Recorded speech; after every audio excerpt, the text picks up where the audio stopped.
آج کی اس دنیا میں لوگوں نے جتنی بھی ترقی کی اور جتنا بھی اس بات کو، اس نظام کو جو فطرت کا نظام تھا، جو اللہ کا بنایا ہوا تھا، اس کو جتنا بھی پلٹنے کی کوشش کی اور عورت کو کھینچ تان کر مرد کے برابر کام کی جگہوں پہ لایا گیا کہ ہر وہ کام خواہ وہ اس کو سوٹ کرتا ہے یا نہیں، اس کی اہل ہے یا نہیں، اس کے مزاج کے مطابق ہے یا نہیں، چونکہ اسے مرد کے برابر ہونا ہے اس لیے وہ ہر اس سیٹ پہ ضرور بیٹھے جہاں مرد ہے. تو اس سے نقصان عورت ہی کو ہوا. اور اب دنیا پلٹ رہی ہے، بیک ٹو بیسکس کا نعرہ لگا رہی ہے، خواہ اسے نہیں بھی تسلیم کیا جا رہا. مثلاً یہ روزنامہ نوائے وقت ہے 12 جون 98 کا، اس میں ایک خبر چھپی تھی کہ امریکہ میں پروٹیسٹنٹ فرقے کے گروپ نے اپنے بنیادی عقائد میں تبدیلی کر لی. مرد کی عورت پر فوقیت کا اعتراف کر کے وفاشاری پر زور دیا گیا. اس تنظیم میں، یعنی ایک تنظیم نے یہ سب کیا ہے. صدر کلنٹن اور سینٹ کے نمائندگان سمیت 1.5 کروڑ افراد اس میں شامل ہیں.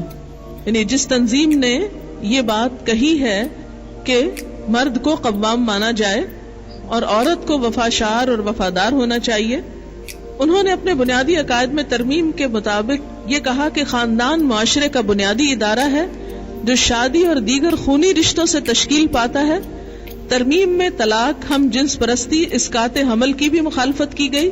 اس کے مطابق ایک خاوند کو اپنی بیوی سے اس طرح محبت کرنی چاہیے جس طرح کرائسٹ کو چرچ سے، جبکہ ایک عورت کو اپنے شوہر کی سربراہی اس طرح قبول کرنی چاہیے جس طرح کہ چرچ کرائسٹ کے سامنے سر جھکا دیتا ہے.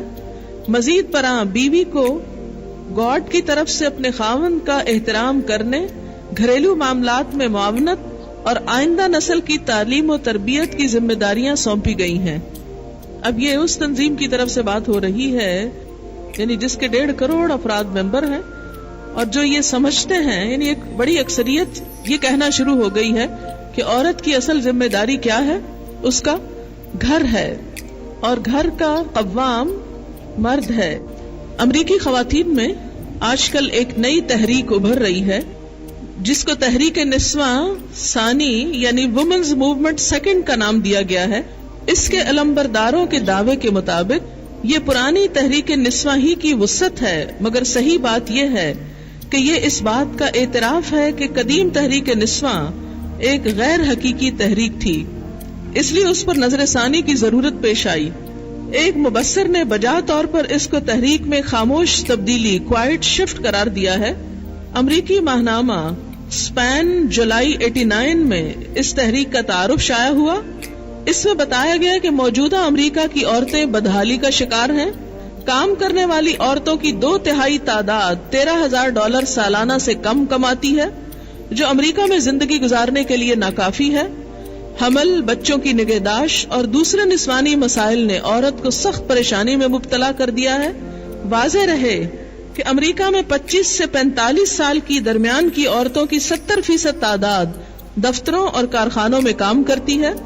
یعنی 70% عورتیں امریکہ میں دفتروں اور کارخانوں میں کام کرتی ہیں، مگر عورتوں کو عام طور پر مردوں سے کم تنخواہ ملتی ہے. بڑے عہدے انہیں حاصل نہیں، اور جیسا کہ آپ جانتے ہیں کہ امریکہ میں عورت صدر نہیں بن سکتی، یہ بڑائی صرف ہم ہی کو حاصل ہے. تحریک نسواں اول کا سارا زور اس پر تھا کہ عورت اور مرد ہر اعتبار سے برابر ہیں. عورت کو اگر آزادی مل جائے تو وہ مردوں ہی کی طرح اپنی زندگی کی تعمیر کر سکتی ہے. عورتوں کو مکمل آزادی دے دی گئی، مگر اب معلوم ہوا کہ عورت کو آزادی کے ساتھ تحفظ کی ضرورت ہے. صرف اپنی ذاتی بنیاد پر وہ کھڑی نہیں ہو سکتی.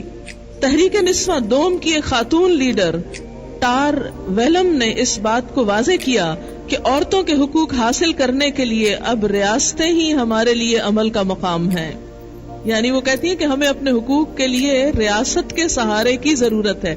اسٹیٹ کو ہمارا تحفظ کرنا چاہیے، کیونکہ عورت نے مرد کو قوام نہیں مانا. اب اس کے لیے قوام کون ہو؟ اسٹیٹ. مغربی عورت نے برابری کا حق مانگا تھا، وہ مل گیا. اب اسے پتا چلا کہ برابری کا حق کافی نہیں، مزید سپورٹ چاہیے. وہ گھریلو قوام کو اپنا قوام بنانے پہ راضی نہیں ہوئی. نتیجہ یہ ہے کہ حکومت کو قوام بنانا پڑا. اس طرح کے واقعات کیا بتاتے ہیں کہ ہم کس طرف کو جا رہے ہیں. تجربے کے بعد ایک امریکی خاتون لنڈا برٹن نے اپنے خاندانی تجربات پر ایک کتاب لکھ کر شائع کی ہے جس کا نام ہے کہ تمہارے جیسی ایک تیز عورت گھر پر رہ کر کیا کام کرتی ہے، What's a smart woman like you doing at home؟ کتاب کا نام ہے۔ مذکورہ خاتون کی کہانی کا خلاصہ ان لفظوں میں ہے کہ میرا گھر پر رہنے کا کوئی ارادہ نہ تھا، میں ایک کمپنی میں پورے وقت کی ملازم تھی۔ 33 ایئرز کی عمر میں میرے ہاں ایک لڑکا پیدا ہوا، اس کو سنبھالنے میں مجموعی طور پر مجھے اپنی ملازمت چھوڑنی پڑی، یہاں تک کہ میرے لیے معاشی مسائل پیدا ہو گئے۔ میں نے دوبارہ باہر کا کام شروع کر دیا، میں اپنے بچے کے لیے شام کا وقت اور چھٹی کا دن دیتی مگر وہ ناکافی تھا، اس کے لیے میں نے بچوں کی کیئر کا ایک ادارہ تلاش کیا مگر مہینے بعد ہی اس کو ناقص سمجھ کر مجھے چھوڑنا پڑا۔ میں ملازمت چھوڑ کر پھر گھر پہ رہنے لگی بچے کی دیکھ بھال کر سکوں۔ 2 سال تک کسی زیادہ بہتر ادارے کی تلاش میں رہی، یہاں تک کہ میرے ہاں دوسرا بچہ پیدا ہو گیا۔ میں نے دوبارہ ایک ملازمت کی اور دونوں بچوں کو گھریلو قسم کے تحفظ اطفال کے ادارے میں ڈالا، یعنی چائلڈ کیئر سینٹر پر، مگر اس کی کارکردگی پر مجھے اطمینان نہ ہوا۔ آخر میں نے خود اپنے گھر پر انفرادی خدمات حاصل کی، یعنی بیبی سٹر کو گھر پہ رکھا۔ میں نے پایا کہ آپ خواہ کتنا ہی قاعدہ قانون بنائیں، کتنا ہی زیادہ رقم خرچ کریں، مگر یہ ناممکن ہے کہ ایک شخص دوسرے کے لیے محبت بھی دے سکے، یعنی جو محبت ماں اپنے بچے کو دے سکتی ہے وہ کوئی بیبی سٹر نہیں دے سکتی۔ میں ایک ایسا شخص چاہتی تھی جو نرم مزاج اور محبت کرنے والا ہو، جو کسی قدر پر مزاح ہو، ایک زندہ شخص جو میرے بچوں کی کریٹیوٹی کو بڑھا سکے، تفریح کے لیے باہر لے جائے، چھوٹے چھوٹے سوالوں کا جواب دے، میٹھی نیند سلائے۔ آہستہ آہستہ اور تکلیف دہ طور پر میں اس حیرت ناک واقفیت تک پہنچی کہ جس شخصیت کو میں برسوں سے تلاش کر رہی تھی وہ میری اپنی ناک کے نیچے موجود ہے، یعنی میں خود۔ یہ ہے وہ کام جو میرے جیسی تیز عورت اپنے گھر کے اندر کر رہی ہے۔ تو اس سے کیا پتہ چلتا ہے کہ مذہب نے جو تقسیم کی کہ مین دا بریڈ ارنر اور وومن دا کیریکٹر بلڈر، یہی اصل تقسیم ہے۔ اللہ نے مرد کو قوام بنایا اور عورت کی ذمہ داری کچھ اور رکھی، لیکن جب سے عورت نے یہ سمجھا کہ اس کی عزت صرف باہر نکلنے میں ہے، وہ ایک دوہری مصیبت کا شکار ہوئی۔ ایک اور سروے ہے کہ جنگ کے میدان میں عورتوں نے جو کام کیے ان کا نتیجہ کیا نکلا۔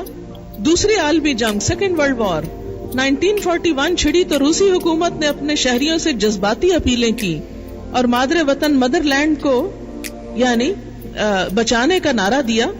اس سے متاثر ہو کر روسی نوجوان فوج میں بھرتی ہوئے، ان میں 8 لاکھ عورتیں بھی تھیں، یعنی سیکنڈ ورلڈ وار میں 8 لاکھ رشین ویمن بھی فوج میں شامل ہوئی جن کی عمریں 15-16 سال کے درمیان تھیں۔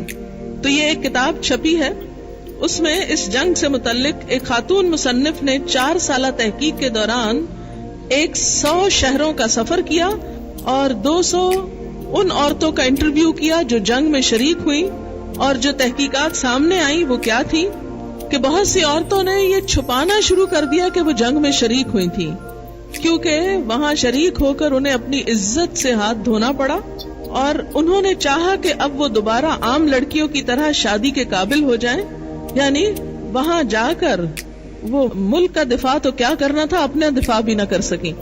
کتاب کی مصنف جنگ میں شریک ہونے والی ایک تعلیم یافتہ عورت سے ملی جن کا نام ویرا مونا ڈیوڈا تھا۔ انہوں نے جو باتیں کہی ان میں سے ایک بات کتاب کے بیان کے مطابق یہ تھی کہ وہ یقین رکھتی ہیں کہ جنگ میں عورتوں کا رد عمل مکمل طور پہ مردوں سے مختلف تھا۔ مردوں کا فیصلہ کسی تجربے کے بارے میں زیادہ حقیقت پر مبنی ہوتا، جبکہ عورتیں جذباتی انداز میں سوچتی۔ پھر اسی طرح موجودہ زمانے میں عورتوں کی فطرت، ان کی پیدائشی صلاحیت کے بارے میں جو تحقیقات کی گئی ہیں اور خالص سائنسی اعتبار سے عورت کی فطرت کو جو سمجھنے کی کوشش کی گئی، اس کے نتیجے میں جو بات سامنے آئی ہے وہ یہ کہ عورت کسی بھی مقام پر اپنے جذبات کو اپنے سے الگ نہیں کر سکتی، وہ ہر موقع پر ایموشنل ہو کر سوچتی ہے۔ کوئی بھی شعبہ ہو، خواہ گھر کا ہو خواہ باہر کا ہو، ہر جگہ پر اس کے جذبات اس کے کام کے راستے میں رکاوٹ بنتے ہیں، لہذا اسے قوام بننے کی ذمہ داری نہیں دی گئی۔ کچھ سال پہلے